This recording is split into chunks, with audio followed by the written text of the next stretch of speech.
Oh yeah. Oh, it feels good.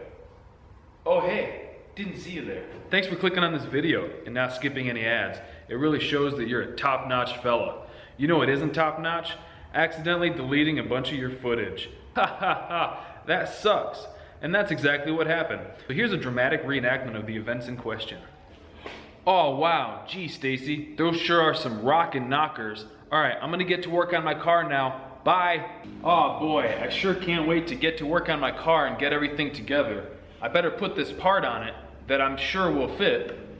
Oh no, it's the wrong part. Eek.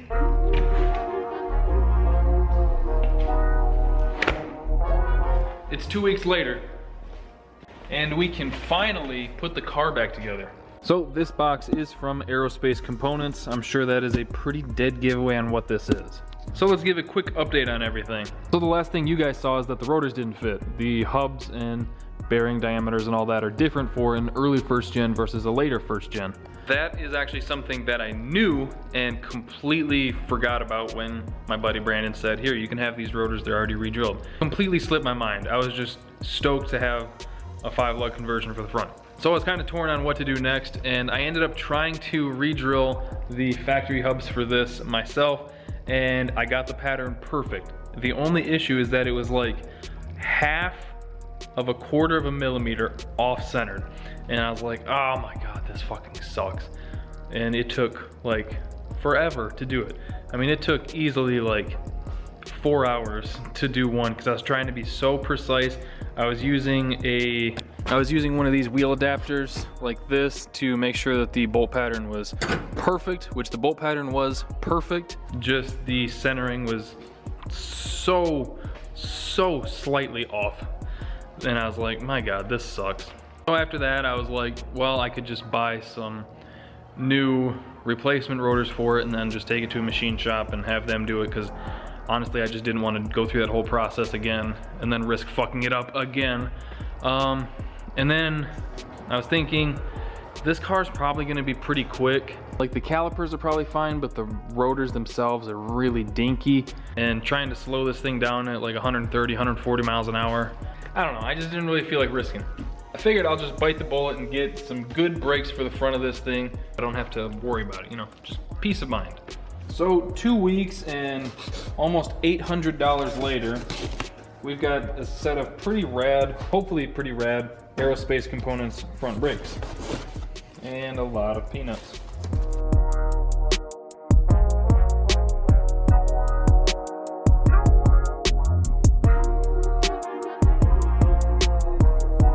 So this is everything that comes in the Aerospace kit. It looks pretty complete aside from one thing, and that is the lines that I'm going to need to hook up to the calipers. Not a huge deal, but still a bummer. Everything here looks really nicely machined. It's all aluminum. It's all really lightweight. Like, this is just super light. I could probably throw that thing like 70 yards. The rotors really remind me of motorcycles, which is sweet. The hubs are dual drilled for 5x4.5 and 5x4 3/4 bolt patterns. I'm gonna take a second and look everything over a little bit closer just to kind of get more familiar with it. And then I think we're just gonna start slamming it together.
All right, now for the caliper, they sent a bunch of these really thin washers to use as spacers. I'm just gonna start with 2, see where that lands me, and hopefully finish this thing up pretty soon.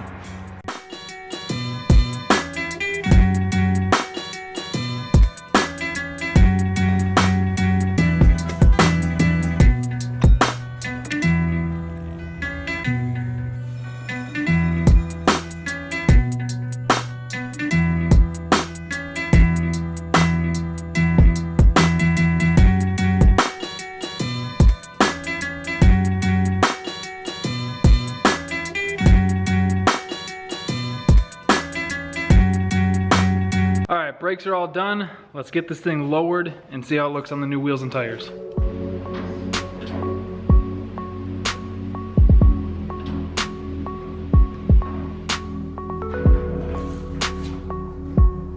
Oh my Lanta. Let me straighten the wheel a little bit. Oh my God, dude. That is clean. Ooh, that looks fresh. Oh, baby, that looks good. All right, so there's how it's sitting. And then let's say we pull up to the line, foot brake it to 12 pounds of boost. I am really stoked with how this thing came out. I'm definitely gonna have to roll the fenders because I've got a feeling, well, maybe not. Because, I mean, I don't know. It might clear. I should roll them just to be safe, just like through here. But I don't know. Yeah, like the closest spot is right in here. All out here is outside the tire. Yeah, mostly just right in here. I was gonna put these caps on them, but honestly, I think I'm gonna roll it like this. These brakes were so fucking expensive, I'm gonna show them off a little bit. So the only thing left to do to really finish those up is the rubber line that goes from the chassis to the caliper. I gotta figure something out for that. But aside from that, brakes are all done. I got all the lines to the back all ran, all figured out. So just gotta do those front lines and then bleed them, and we're good to go with those.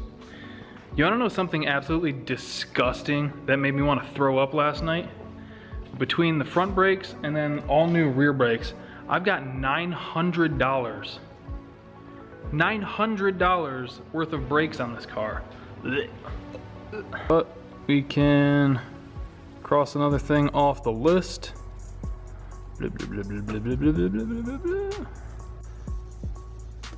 So I've got the trans out of the car right now. You might have noticed some of the lines hanging down.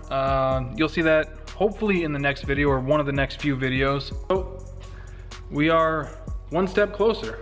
The car is actually back on the ground. It's been stuck on the hoist for 2 weeks now, at least 2.5 weeks. So I'm thrilled. But that's gonna do it for today's video. Hope you guys enjoyed it. Thank you for liking, commenting, and subscribing. We'll see you next time.